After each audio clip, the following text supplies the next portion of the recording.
For me, one of the most exciting things about, this is the second time I've been in Saskatoon, to come to a prophecy conference. Now, I know I'm going to probably offend a lot of people, and I don't mean to, so I'm putting that on as a precursor. It's wonderful to see skin that's tight. Now, you might not know what that means, but when I get up in the morning, I look in the mirror, I see wrinkly skin all the time. And when I go to many prophecy conferences, I see wrinkly skin. I'm glad you're here, but I see wrinkly skin. But when I see tight skin, I'm really happy. And this is the second time I've been here. Saskatoon, proportionately, has the most tight skin at a prophecy conference that I've ever seen. And I can't tell you, I make a joke out of it, but seriously, it's wonderful. That's the next generation. We're concerned about these things. We ought to be. We model it. We come, and you do, and you encourage us as speakers. But when I see tight skin, I just kind of get happy. It makes me happy. I can tell you, for you tight-skinned people, Friends of Israel has a 1-month tour to Israel. It's a missions trip. It's 2.5 weeks working and about 1.5 weeks touring. And we have a contest that we run. So this is, if you'd like to go to Israel, you're 17 years old to 26 years old. That's a tight skin window, okay? 17 to 26.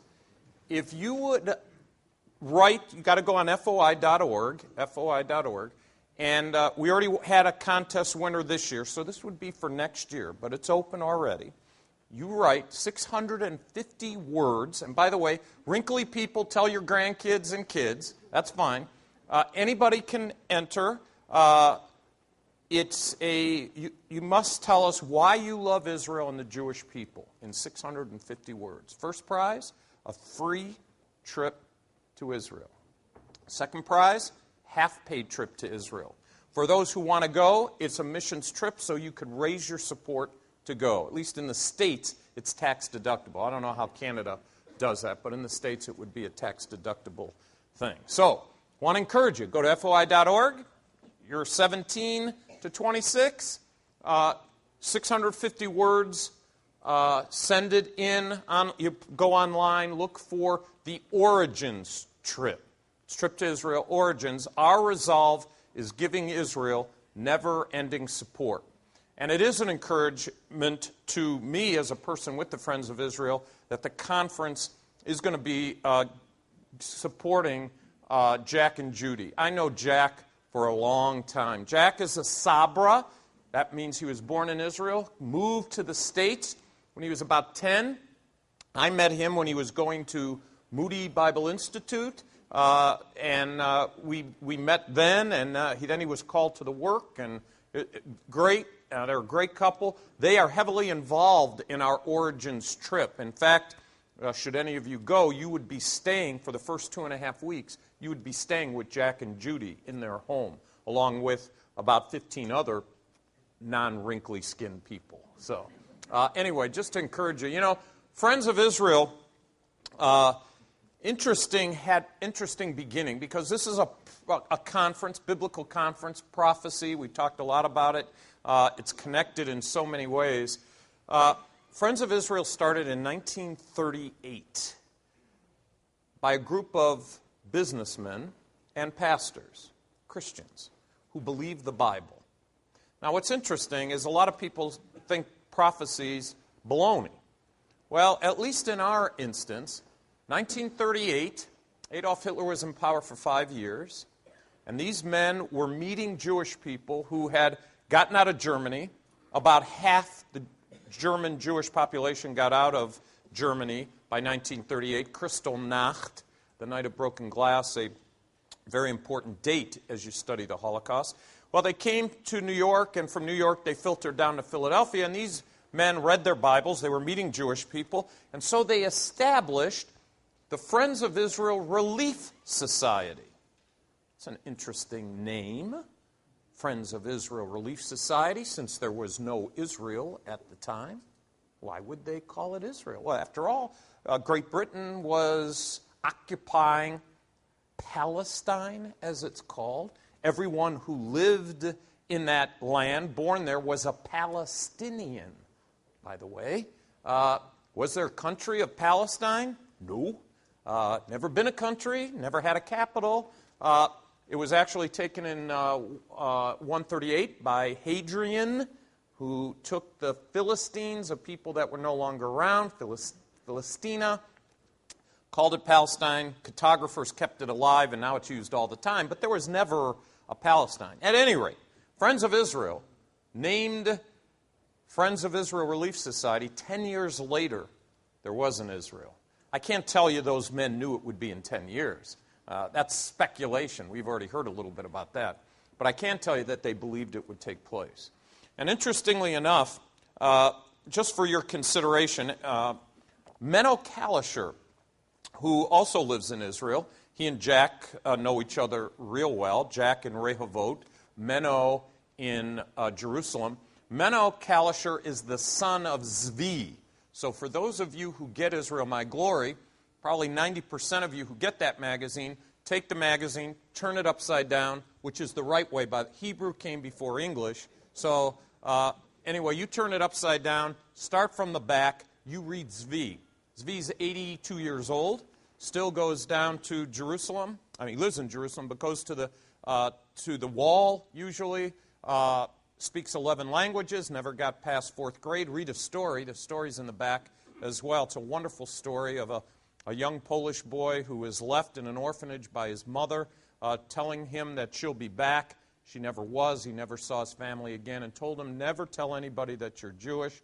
He was born with blonde hair, blue eyes, and like most of our people, not very tall. All that played a role in sparing his life, and ultimately comes to Christ. Well, now his son is the pastor of one of the largest, if not the largest, Bible-believing church in Israel.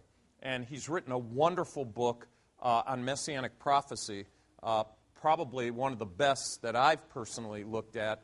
So I encourage you to get that. And then a subject that's not usually addressed, and one that I think is helpful to know and understand. It's called Jacob's Dozen, Dr. Will Varner. Will Varner used to be a co-worker of ours at Friends of Israel, left about 15 years ago to go to Master's College in California. But he wrote the book on Jacob's Dozen. I encourage you to pick that one up as well. Now, I'm going to start off, I have a presentation, but I want to start off, we're doing Israel in the crosshairs, and I want to show you a video. So I know you got a poll right there, so if you're seated there, it's only going to be about a 4-minute. I need sound, that's right, and I didn't tell you about that. So I'm glad you're on the spot here. It should be right there, I believe. This video is going to put things in perspective, I think, from what I'm going to be speaking about. I'm talking about Israel in the crosshairs. Israel's, today, the problem that most of the experts say in the world today, and what you're hearing, especially out of the American administration, is that Israel is the problem. Remove Israel, and there's no problem. Now, they're not talking remove Israel in a bad way, although some are, but not in America, at least not yet. But they're saying Israel's the problem. So if we can get Israel to do more, they got to do more. They're not really doing enough. I can tell you this: if just taking it personally, well, I'll tell you a little story. My father was in World War II. The day he got out of the war, he turned in his gun, his uniform, everything. He wanted nothing to do with it again. I was raised that we never had a gun in the house, nothing. I wasn't really interested in one. I never fired a gun until I fired a .22 rifle at a shooting range at a Christian family camp. I took my kids. I'd never shot anything before. And that was pretty good. Well, I still didn't do anything until 2007/8. A candidate, senator from Illinois, kind of made an accusation, I think it's true, about Pennsylvanians. Now, I'm not a Pennsylvanian. I'm a Buckeye. I grew up next door from Pennsylvania. But he said, all those people in Pennsylvania, all they care about is guns and their Bibles. So I said to myself, well, I have a Bible, but I don't have a gun. Maybe I ought to do that. So I researched it. I told you it took me almost 3 years to get a tablet. It took me quite a long time to do this. But I interviewed some policemen. I talked to a lot of different people. And so I determined that I was going to do it. I took a course, had my family take a course. And I went into the gun shop. And in Pennsylvania, I was buying from a private person. You have to give the money at a state-run place so they can give you a background check. So I go. I kid you not, I walked into this place, and there was a picture of he was president. President Obama was right there. Big picture, no funny things about it, just a nice picture. And at the bottom it said, our #1 salesman. I thought that was pretty neat. See, you don't understand it, but the administration in the United States is assailing the Second Amendment to the right to bear arms. So, I think that's significant. And as it relates to Israel, why am I telling you that story? Because if somebody was doing personally to my property and to my family by sending in things that could hurt me in my home, grenades, launching them over my fence, or shooting, sniping at my house, and I call the police and they say, well, did it hit anything? Well, no, so far we're okay. Well, no problem. We won't do anything until somebody gets hurt. Well, that's what they do in Israel. Because so far, except for a few exceptions, and you can see those exceptions on TV, apartment buildings destroyed, people traumatized, lots of things like that, it's still Israel's fault.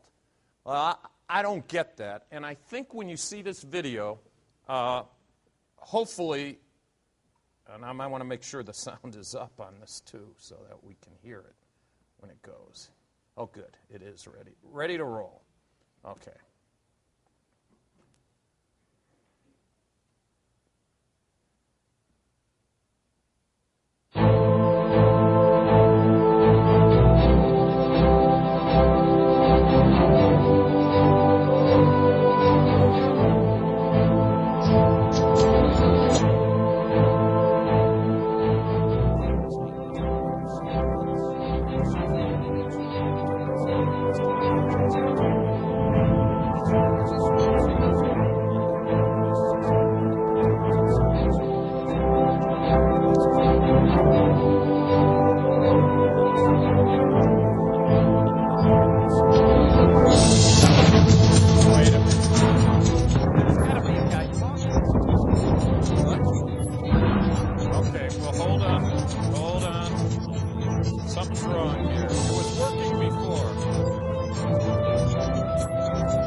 Don't you love technology?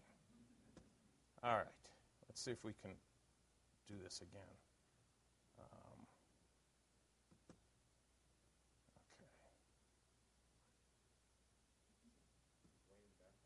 Okay. Yeah.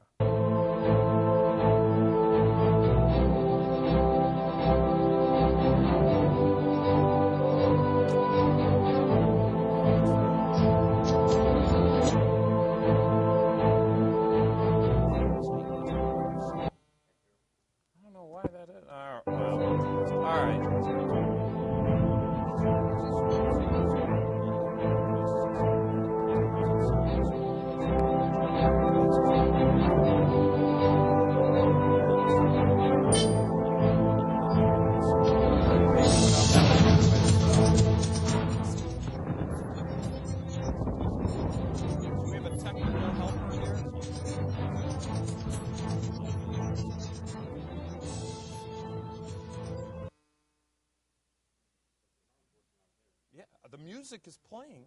The guy should be talking. He is talking, we just can't hear him. Yeah. He's in the background somewhere. Is this in the right hole?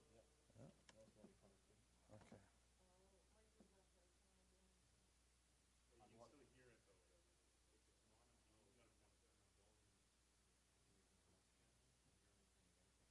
Well, how do you know that? I've never... This is a stereo cable. Stereo cable. Yeah. So is that bad? No, it's good. Oh. I can kind of hear the sound, but I could... it's not coming through. So what do you suggest? Not doing this at all? Unless you can talk your way through it. Well, I could try that. Maybe we'll do that. All right. Sorry about that. It worked when I tested it. The best laid plans. All right. Well, here you'll have to bear with me here. I do have a rules. All right. This is going to. He's going to be talking about the security needs of Israel, and I can't do nearly as good a job as he did. But first of all, this is giving you the way the landscape looks. When we talk about Israel, 10,000 square miles. That's New Jersey. That's what it is. Here's Egypt. Just the Sinai's 2.5 times the size of Jersey. 4 million square miles surrounding 10,000 square miles. This is the border and the Mediterranean.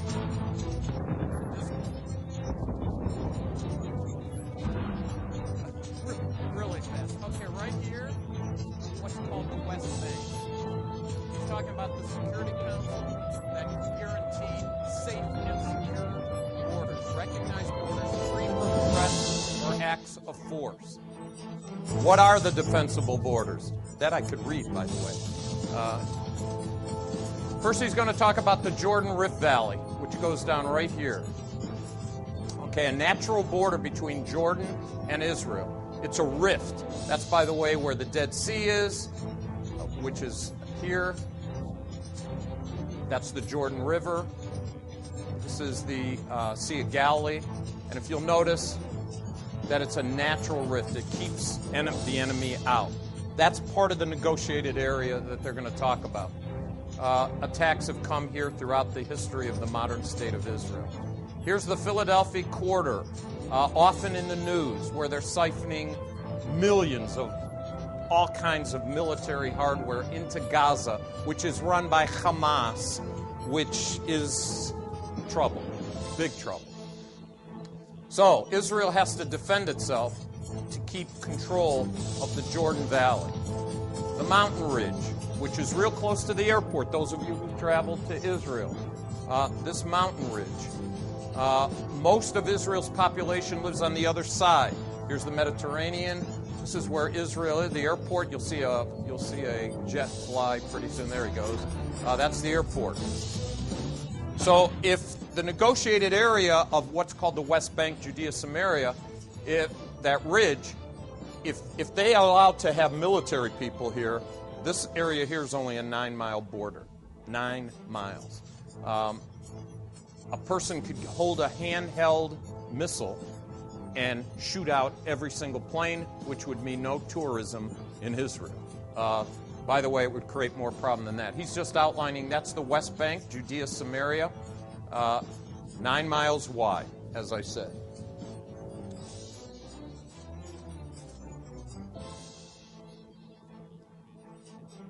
So they need a demilitarized Palestinian state. Now they're going to talk about air power. Who controls the air? If they allow the Palestinians, if they get that state to have military air power, it's virtually impossible for the Israelis to protect themselves. It's only a 10-mile rate. You need 10 miles in order to detect a plane. If Israel doesn't have that access, they can't defend themselves. It would be virtually impossible to protect themselves. So they have to control the airspace. That's going to be they haven't even gotten that far in the talks, but it's big. Then the transportation arteries, very important as it goes around the west, what's called the West Bank, Judea, Samaria. Again, military access for this Palestinian state would spell great difficulty for Israel. And this is why. They'd be able to sit up on that ridge by a road in the sights of regular civilians driving their cars and take them out. Really easy. Okay.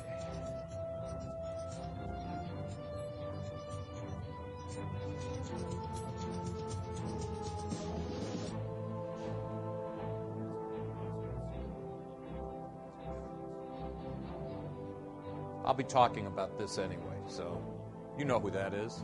Wonderful guy. I think he's going to bring the 12th Imam back, the Mahdi, Ahmadinejad.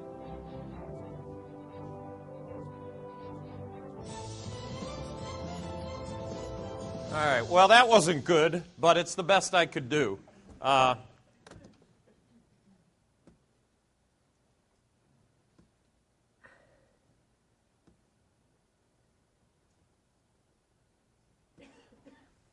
Okay, Israel in the crosshairs.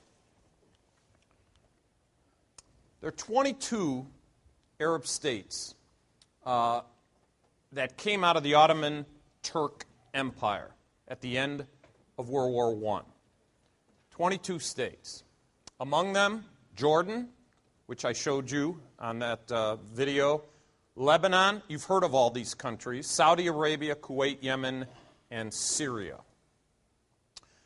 They just happen to hold most of the world's oil supply, and very important in today's news. Israel is the only Jewish state in the world. Now, that's an important statement to make. Now, there's only about, depending on who you read, between 13 and 14, maybe a little more Jewish people in the whole world. Okay, between 13 and 15 million Jewish people in the whole world.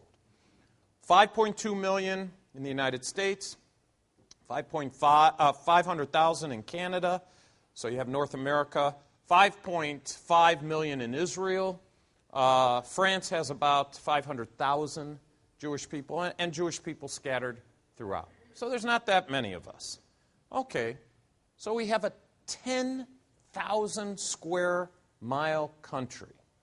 It's New Jersey. Look on the map.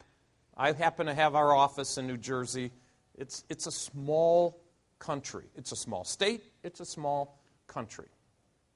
The debate that you read about constantly and consistently is Israel, about Israel, its existence, and that it always has too much land. That's what you hear all the time. Israel has too much land.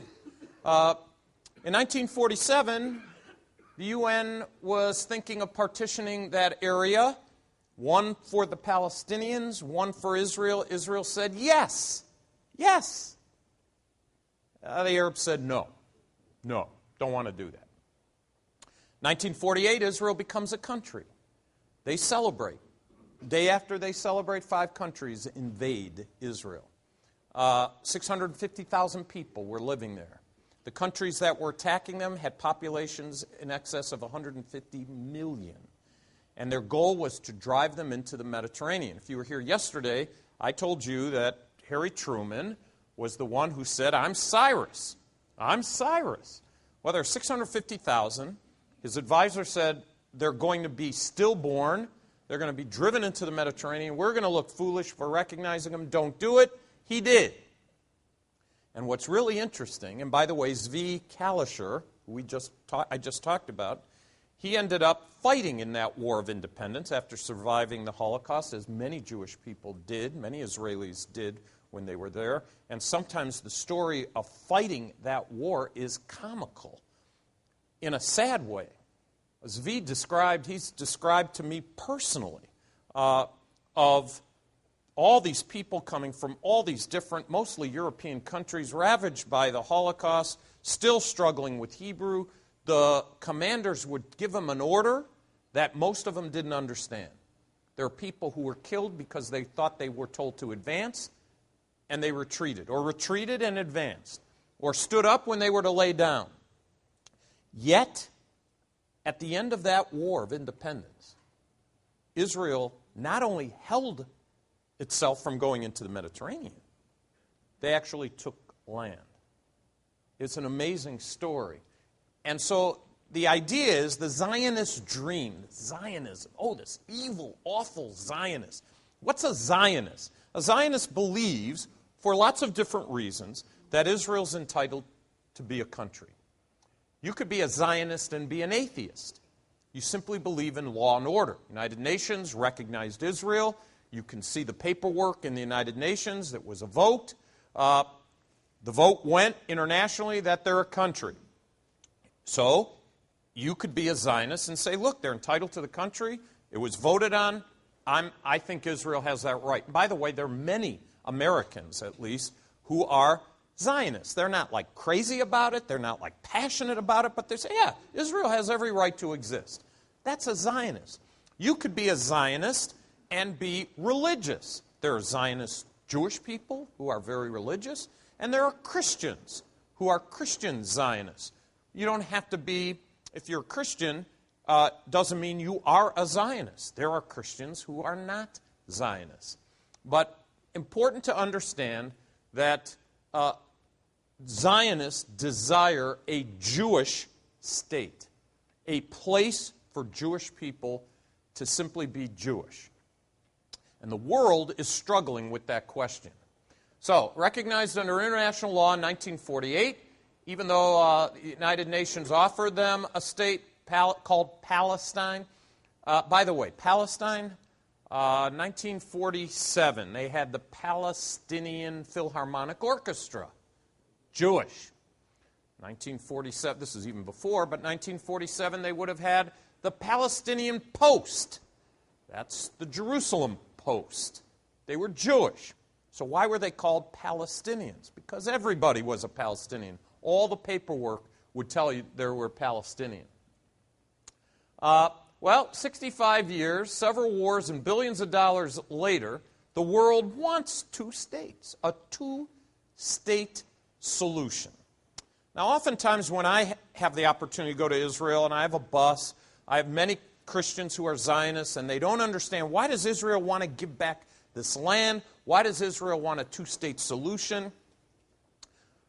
I learned something a long time ago.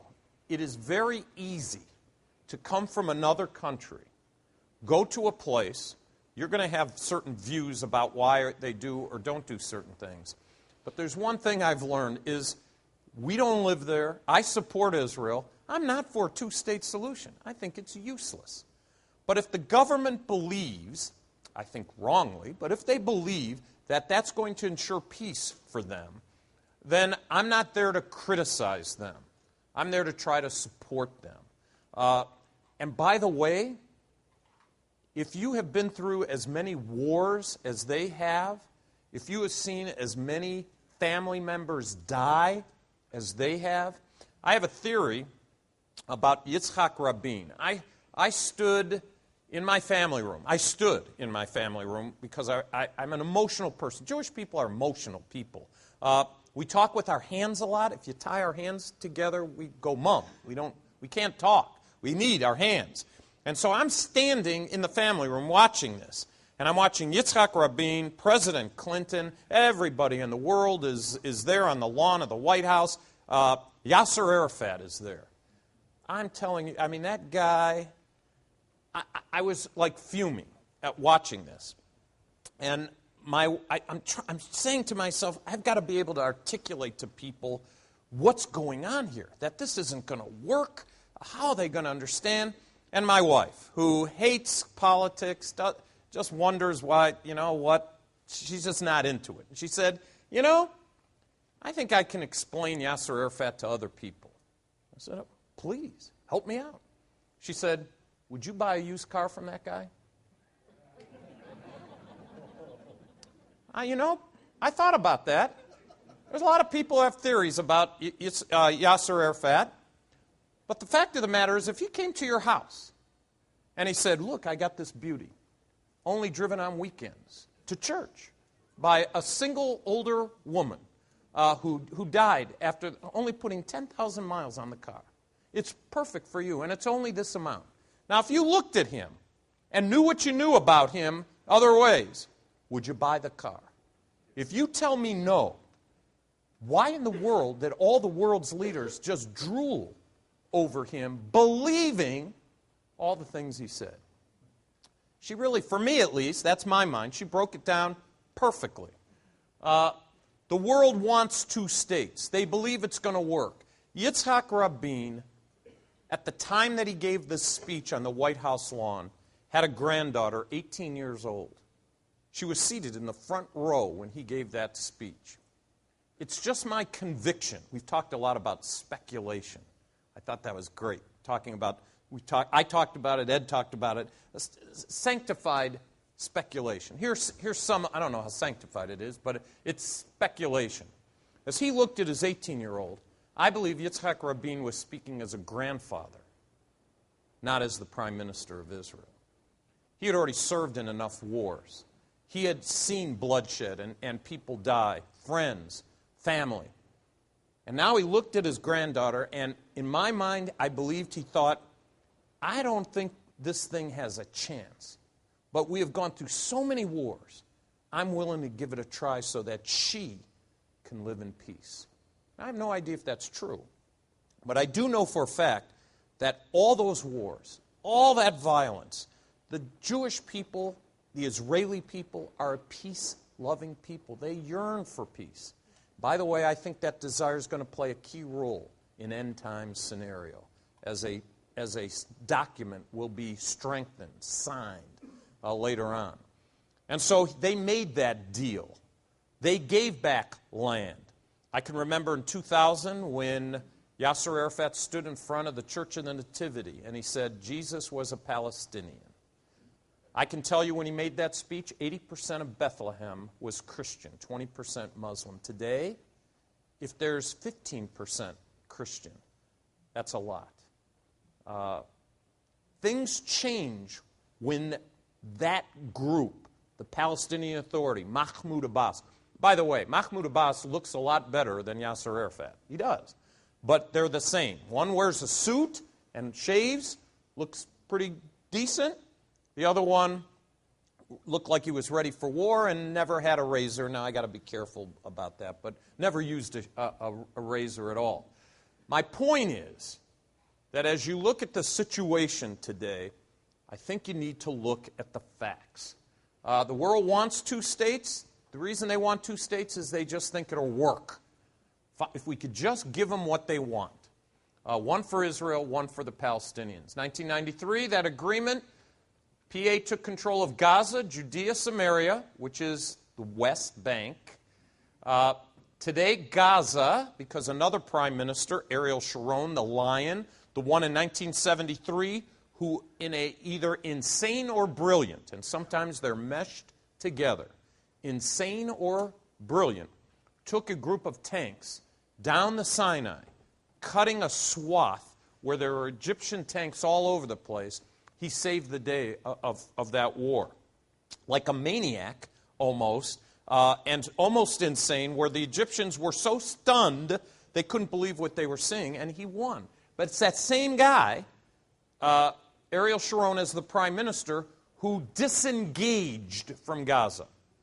There were Israelis there, a few thousand of them. They had a business. Israel controlled Gaza. They disengaged. They left with no negotiation. They said, here it is.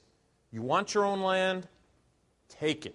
They even left them businesses. One particular business worth $40 million a year was a greenhouse business.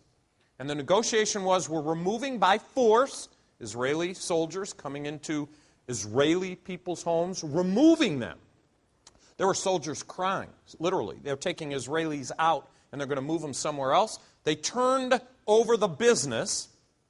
A philanthropist, several of them, gave money to the founders of the business. The idea was they were going to turn it over to the Palestinians and then consult with them so they can run the business. Well, within a few weeks, that business was destroyed, literally, with hammers, and they just came in and tore it apart. So what's Gaza look like now that it's free? Well, Hamas is there, and they're shooting rockets all the time. That's what it looks like. In the year 2000, Ehud Barak, Prime Minister of Israel, with President Clinton, who's near the end of his term, they gather at Camp David, and Ehud Barak makes, again, my opinion, very bad move. Israelis were furious. He makes the offer of 97% of the West Bank to the Palestinians. The answer by Yasser Arafat, who never missed an opportunity to miss an opportunity, said no. No.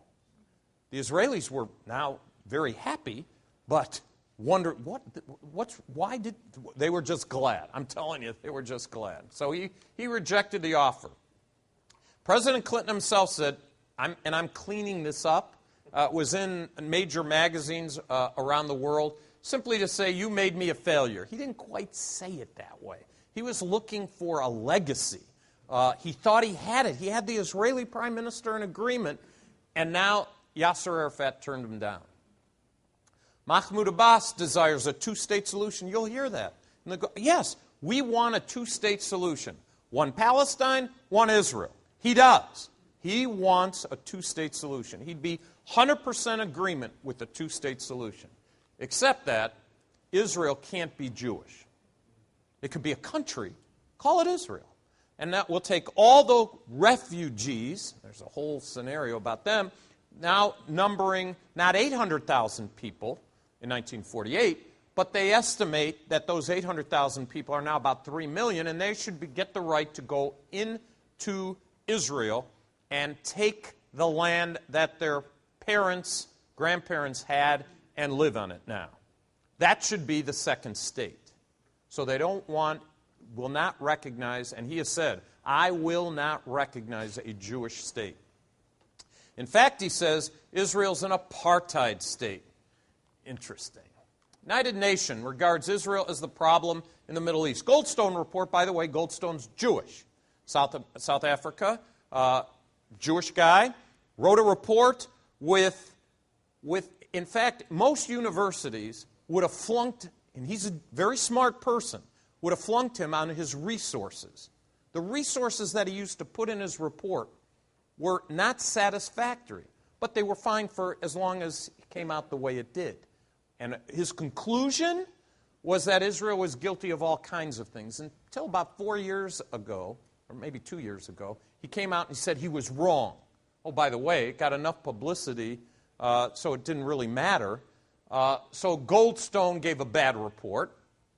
There's a group of 57 Arab countries, 57 Arab countries in the United Nations that bring up Israel's the bad guy all the time. 57 nations is a lot.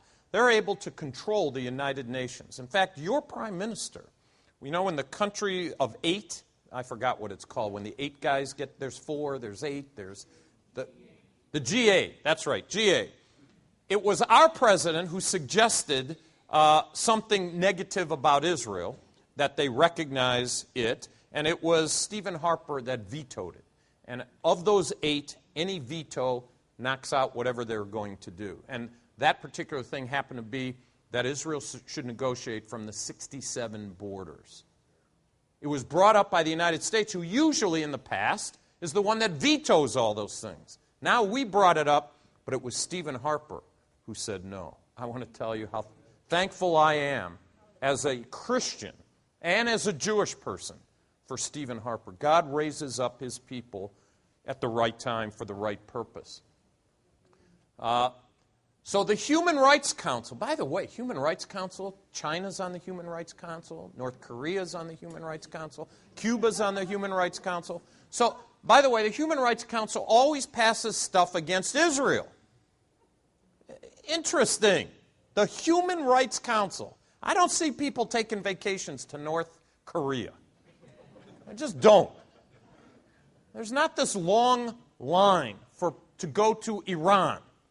There's not, yet we give credence. This is a United Nations Council.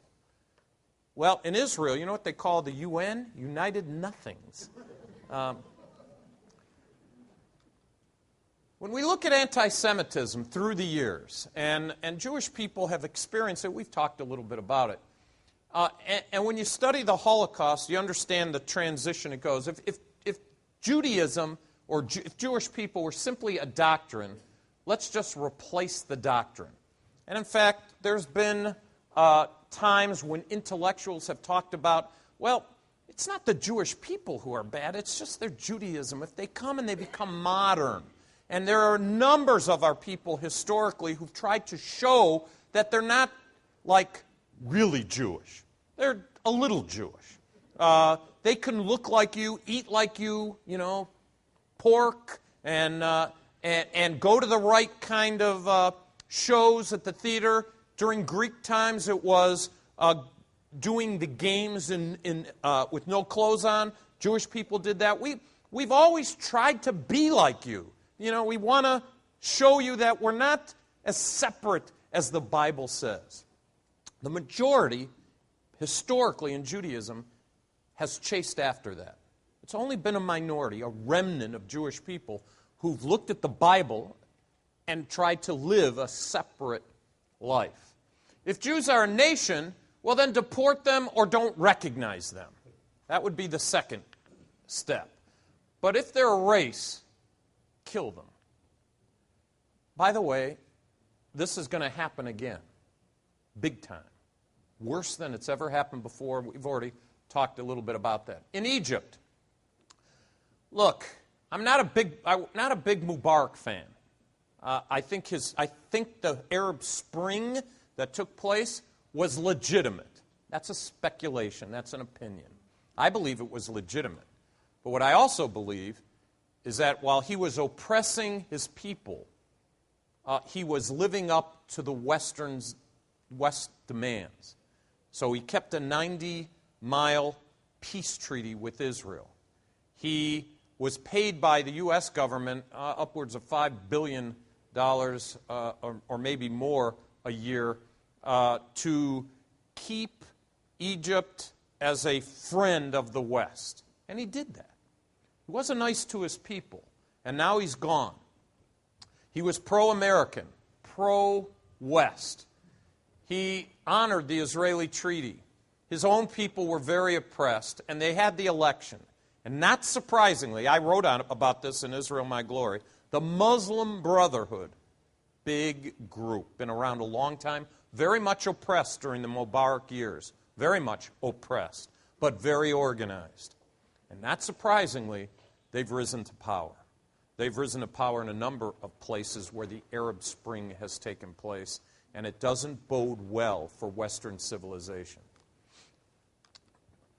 The question is, will they honor the Israeli treaty?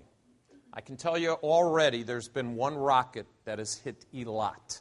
Eilat is the southernmost city in Israel. That's the first time a missile has come into Eilat, into Israel from Egypt in a long, long time. Iran, Ahmadinejad, anti-Israel, anti-American, developing nuclear weapons. Here's the question, very big question. Dwight Moody wrote a book about men in the Bible. And he wrote about Abraham, and he described Abraham's journey, ultimate journey, which was a literal journey and also a spiritual journey. When he got to Haran, he describes Haran as middle of the mission for Abraham and how he lodged there for a while. And he makes the spiritual application about some Christians never leaving Haran. And boy, that struck me. But you can also take that illustration as it relates to nuclear weapons. Let me give you some historical insight, because here's the question all of us have to answer. And it doesn't matter if you're liberal or conservative. This is it's a decision that you have to make. In the 1920s, a book was written called Mein Kampf. Adolf Hitler wrote the book. Two people read the book. I know more than two did, but two important people read the book. Chamberlain was one, and Churchill was another. One believed it, Churchill. The other thought he was kind of a crazy man and wasn't really going to do it. That determined how they were going to act later on when Germany wanted Czechoslovakia, and the Prime Minister of England said, okay, if you take Czechoslovakia and you don't take any more, that's fine. So he did. Austria, okay, you can have that, but no more. And he did. And then there was this debate as to whether we could talk or reason with Adolf Hitler. Now we're in 2012, so it's easy to make the decision. So I'm not blaming anybody, I'm simply saying the facts. Chamberlain believed that he could reason with what he thought was a reasonable civilization. And Germany had a reputation. They were scholastic, they were smart, they were cultured. We can reason with Adolf. So off he goes. And if you've ever seen the newsreels or films or books or pictures, you know that Chamberlain flew back with a piece of paper. I have achieved peace in our day. That's what he said. During that time, before that actually happened, Chamberlain was railing. He was a short little guy, round guy. People thought he was a warmonger. Oh, they called him every kind of... He was old, past his time. Didn't know what he was talking about. Look what could be done. This is so backward. So we already had World War I. This guy's nuts. Churchill made a decision. Based on what he was seeing, he believed Adolf Hitler. My question, and it is only a question, here's the issue. There is no question today that Iran is doing something nuclear. No question. None, liberal or conservative. There isn't even much of a doubt that they're going to be nuclear weapons, because I've read that from liberals and conservatives. The question is, do you believe him? That is the question. Really is the question. There are people on one side who believe that if he gets nuclear weapons, and by the way, the leading spokesperson for that position is Benjamin Netanyahu, the Prime Minister of Israel. He has come to America. He's spoken with your Prime Minister. He's spoken with anybody in France. He's spoken to anybody who will listen and articulated the position. I believe he will use it. The question is, can Israel afford a mistake? Can they afford a mistake? I ask the question, can the West afford a mistake? The question that needs to be answered, and the only way, I think, to determine, again, it's only going to be a decision. Churchill's was a decision, and so is Chamberlain's. England was very fortunate that even though they answered the question wrong, things turned out, after a whole bunch of trouble, things turned out good, positive. Ahmadinejad believes that he can bring, this is a theological thing, he believes he can bring the 12th Imam. He believes the Mahdi will come, who is the Muslim Messiah, and will come in the midst of a huge battle. By the way, bringing Jesus Christ, who will be also killing people, unbelievers all over the place. But he believes he can do that. And in fact, if millions of his own people die, that's not bad, because they're going to be in paradise. So, if you believe him, then he's got to be stopped. And the question is, how to do that, and what's the cost? I can tell you that if Israel strikes Iran and strikes their underground, several located spots where their nuclear stuff is, gasoline will be more than what any of us ever... I know in Europe and Israel, I was just in Israel, just got back a couple weeks ago, it's considered $9, $10 a gallon. Overnight, it will probably go to $25 a gallon. In the States where I am, I don't know what it is here, it's about $4 or a little more. It'll shoot up like nobody's business. But the question is, what's the cost, and is it worth it? $25 gas prices, alive? $4 gas, dead. You're going to again, it's a decision that has to be made. Libya. Remember Gaddafi, 42-year dictatorship, used violence against the protesters. By the way, in Iran, they had protesters. The Iranian protesters are champions to me. I don't know where they are theologically, but the Iranian protesters are champions to me. They are standing up to Ahmadinejad. They're being killed and being held down, and the West cares nothing about them. Yet, in Libya, there was violence against the protesters, and the Western world, NATO, came in to help them. Why is it that they went against Gaddafi, but they're not going against Ahmadinejad? It's an interesting question to ask. By the way, the Muslim Brotherhood there. They're anti-Israel, they're anti-West, they're anti-anything except Muslim, Islam. Syria, right now, he's killing thousands of his people. Thousands of them. Butchered in the street. You could watch it on CNN or Fox News or Sky News, whichever one you might watch. Protests against the government, supports Hamas and Hezbollah. Syria is a main supporter, and Muslim Brotherhood is there as well. Now, here's a map here that we just had that video. Here's what's called the West Bank. Golan Heights. Syria wants the Golan Heights back. If you've ever taken a trip to Israel and you go to the Golan Heights, you will know instantly why, again, in my opinion, although many prime ministers have debated actually giving it back. It's the high ground. It's the high ground. But this is disputed territory. Here's the Gaza Strip. That's the Philadelphia passageway where the tunnels are. This is huge Israel, by the way. Huge Israel. Israel's actions versus Israel's perception. Under Jordanian occupation, that is, the Jordanians had control of Israel, of the West Bank at the time, before 1967. So between 1948 and 1967, the West Bank was Jordanian. Average life expectancy, 48 years old. 60 out of 1,000 babies died as babies. There's about 20% electricity and about 18% running water. Now, big bad Israel comes in to the West Bank, Judea, Samaria. Oh, by the way, no universities. Now, after the Six-Day War, it goes up from 48 to 73. And by the way, Palestinians, that's where Palestinians live. Lots of them. So now it's up to 73. 60 to 15 infants die out of 1,000. It went from 60 to 15.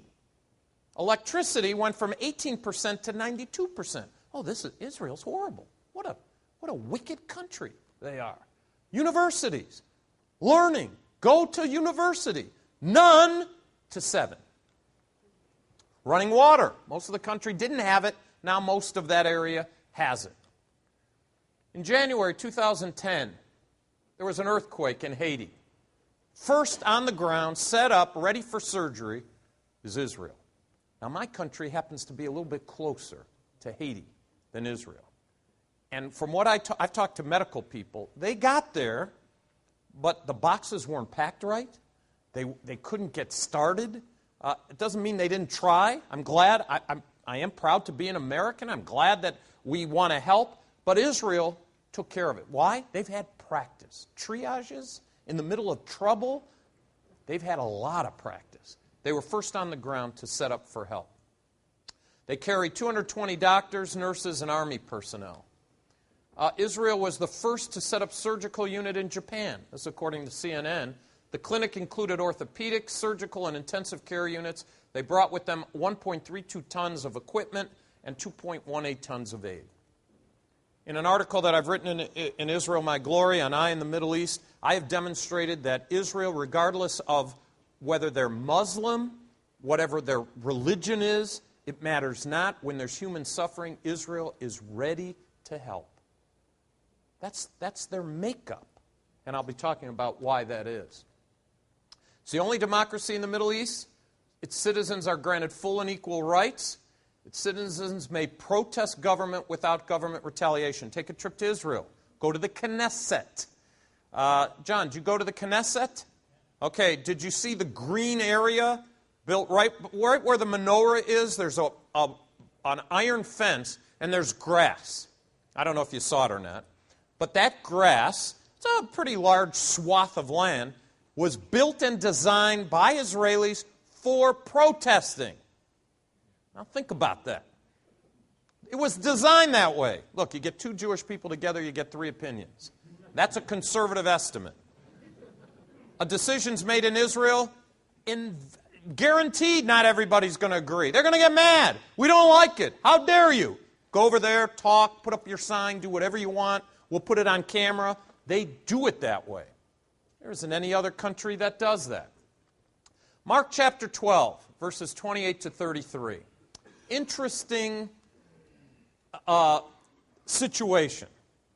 New Testament. Jewish people don't believe the New Testament. Don't believe it.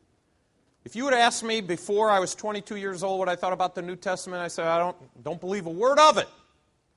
On the other hand, Christians, many Christians, they believe the Old Testament, but many Christians don't read much about the Old Testament. But red letters in the New Testament, pretty important. John chapter 12, they're asking a question. Jewish people asking the Jewish rabbi a question. What's the most important law? Number one law. Shema Yisrael, Adonai Eloheinu, Adonai Echad. Hear, O Israel, the Lord our God, the Lord is one. Jesus, red letters, answers the question. Jewish person would hear that. Even though it's in the New Testament, they'd say, well, I agree with him. Jesus volunteered the second commandment. Love your neighbor as yourself. I'm telling you, that is a really important part of the text. If you were to ask Jewish people and Christians, can you agree on anything? Well, they can agree on a lot of things, and they can agree with this. Love God with all your heart, soul, and mind, and love your neighbor as yourself. Israel demonstrates as part of its psyche that when there's human suffering, they're going to go help. They're Jewish people who love God. They might not identify the Messiah the way we do, and I think they need to. We've heard about it. So you love heart, soul, and mind. Love your neighbor as yourself. Micah 6:8.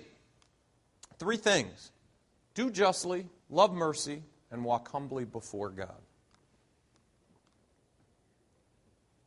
Islam teaches love for God. They'll do anything. They'll die for who they call Allah. I don't believe that Allah is the same thing as our God. I think Allah was the chief God of a whole bunch of false gods, but he himself is a false god. And I know I could get in trouble for that, but that's the way it is. That stone that they go to, all is connected to it. But they believe they should love Allah with all their heart, soul, and mind. But if you don't believe the way they do, you're not to love your neighbor as yourself. Therein is the problem. Judeo-Christian ideas versus an Islamic idea. Very important. Theology. Now, there is a way to destroy Israel. God gives the formula. And I'm closing with this. You could turn to Jeremiah 31, verses 35 to 37. It's not going to read exactly the way I'm going to talk to you, so that's why I want you to, if you have a Bible, look at it. But here's what the text says. I want you to go up to heaven and turn the light off to the sun. Okay, so you take your spaceship, you're up there, you find the switch. Oh, there it is. Turn it off. Now, the sun is off. The moon won't reflect its light. Step number one. Step number two, get your Stanley tape measure. You keep it on your belt. Some of you guys know that. And so you go up and you put it on one side of the universe and then give the dimensions of the heaven. That's step number two. Step number three, come back to earth and give the foundation of the earth. When you do those three things, you will destroy the Jewish people. Back in 1986, I went to Northwestern University in Chicago with a colleague, and we were going to do a Bible study. Got permission to do so, put an ad in the paper, school newspaper, how to destroy the Jews. Interested? Call. Think about that. How to destroy the Jews. Well, boy, did we get publicity. Oh, man, we were anti-Semitic, we were this, we were that. All we were going to do was a Bible study on Jeremiah chapter 31. I can tell you this. As much and as emotional as I get about Israel, she's in good hands. Safest place on the earth to go visit and live? Israel. You see, it might be safer here in Canada, in your eyes, or in America, in my eyes. But we've got no guarantee biblically. Israel's there through the millennium. There's no talk about Canada. Now, I did have a person come up and say, well, Jerusalem, that's where America is. America, Jerusalem, what are you talking about? Jerusalem. I don't think that's how you interpret texts. So I don't have a lot of hope for America or Canada future. I have tremendous hope for Israel because God knows that she is the apple of His eye. So, that you don't want to. There's trouble. What do? Psalm 122:6. Pray for the peace of Jerusalem. That's what we do. And, okay, my unwrinkly skinned group, glad you're here, putting a smile on my face. I hope you make the habit of coming out to a conference like this. Heavenly Father, thank you for all that you do for us, for our Savior, the Lord Jesus Christ, for the reminder that you are the God of Abraham, Isaac, and Jacob, for the fact that we have access to you. Even though we were lost, dead in our trespasses and sins, by the Spirit of God, you have brought us to your Son, who paid the price for us, His shed blood at Calvary. And Father, that kind of talk, as we've already heard, seems almost like hateful speech to other people. But for us, it's bliss. It's wonderful. And we pray that you take it as an offering from us, our prayers up to you, and that they'd be sweet-smelling in your nostrils. Thank you for your love and your care. In Christ's name, amen.